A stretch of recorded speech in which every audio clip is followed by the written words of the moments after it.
Greetings, friends. I hope things in your life are going well. Of course, Banobo, we are still in a bit of a difficult season, and the COVID and so on and so forth. That's affected all of us, all across the world. Kumano, I hope you're holding up well and that your spirits are lifted, at least by the journey that we are on. Then how do you feel? How do you feel? Now that we have been able to raise about, I think by now, about almost 600,000 of the 1 million kwacha goal. How do you feel? Right? When we first started on this journey, we had nothing. We spoke an idea into existence. And as we were speaking an idea into existence, it's as if God himself started to shift resources in our direction.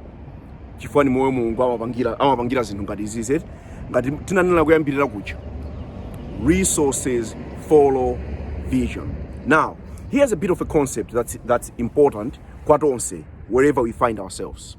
Leadership, the problem solving. That's all there is to it. Leadership is problem solving. We are living in a nation now that, as we speak, is heated and in the middle of arguments. The past argument was about COVID and resources connected to COVID. Okay, we understand that. But now we are in another conversation surrounding teachers and allowances, and we understand that too. But I'm saying that as a nation, we are in a place where Anhabanga argue. What are they arguing for?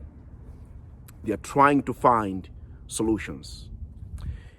Mafana Ifeab Mbidzi as Maaluminai, we need to continue to become solutions people. Okay?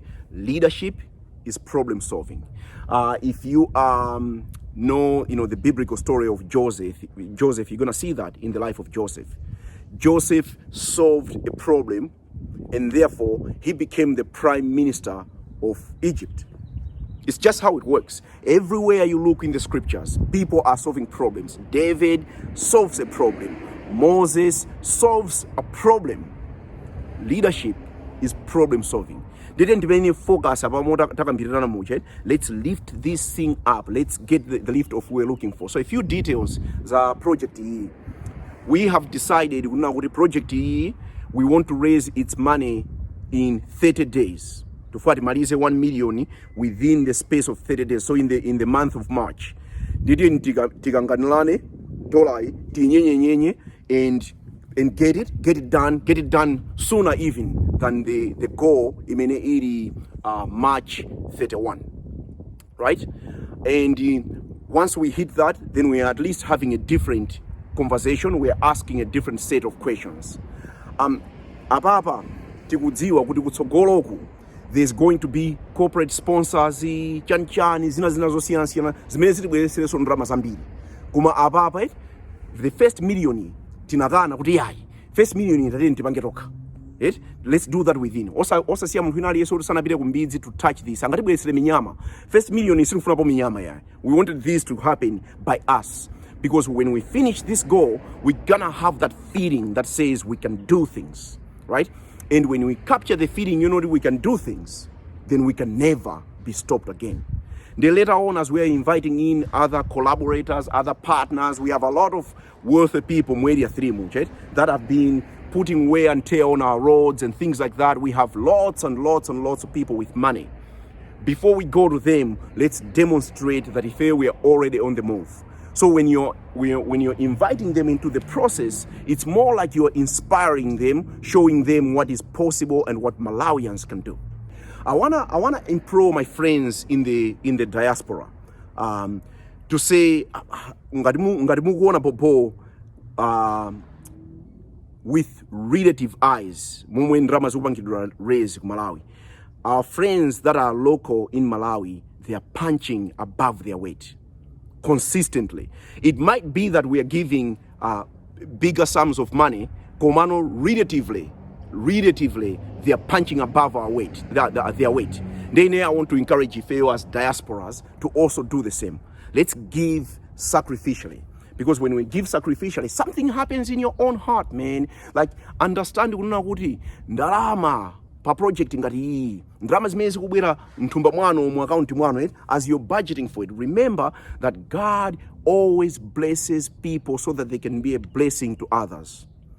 So as we are raising this money again, don't only think tikumanga ichi, oh no. We are building people's lives is what we're doing. We're building people's lives. I like what Roque said in his video, your budgeting. If you missed it, please go back and check that video out. I like what Roque said. When Roque said, I'm an engineer today because of what happened at Mbidzi. Mbidzi trained me to be this. Roque would not be able to do math at Polytechnic if he didn't learn the basics of mathematics pa Mbidzi Primary. I'm the same. I owe Mbidzi everything. In my commitment, and this should be our commitment, to see more Roques be produced from our school, and we can. Tikamaliza zomanga mangazi, we're gonna address teaching and teachers. Okay, what kind of feeding do we want to get? How many as a colors position and so on. And when we're done with that, we're gonna address students. Tiona my results. Tikutumiza ana ngati ku secondary. Even osati songono tikutumiza ana ngati ku secondary, kuma tikutumiza ana ngati ku secondary. How many of them are ending up graduating college? Tiyanga ana pipeline you say, until we begin to produce what we know that our school can produce when we hold our hands together. Denga more than nena muja, TNI 1 million, nyenye.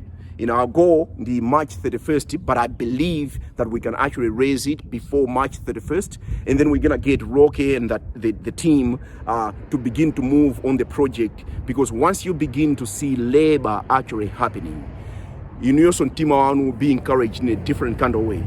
Now you begin to see that drama is nothing, man. Drama is nothing. Vision is everything. For not vision. I believe that we can do so much. Now, remember, as we go along, if we have questions, if you have questions about the budget, please do that. We don't want to be afraid of questions. As leaders, we want to be able to respond, because the more we discuss these things, even the more we take on questions and we respond to questions, the more engaged people are going to feel in this process. Much love, my brothers and sisters. I know that we can do so much. And so let's march on ahead, and let's march on together.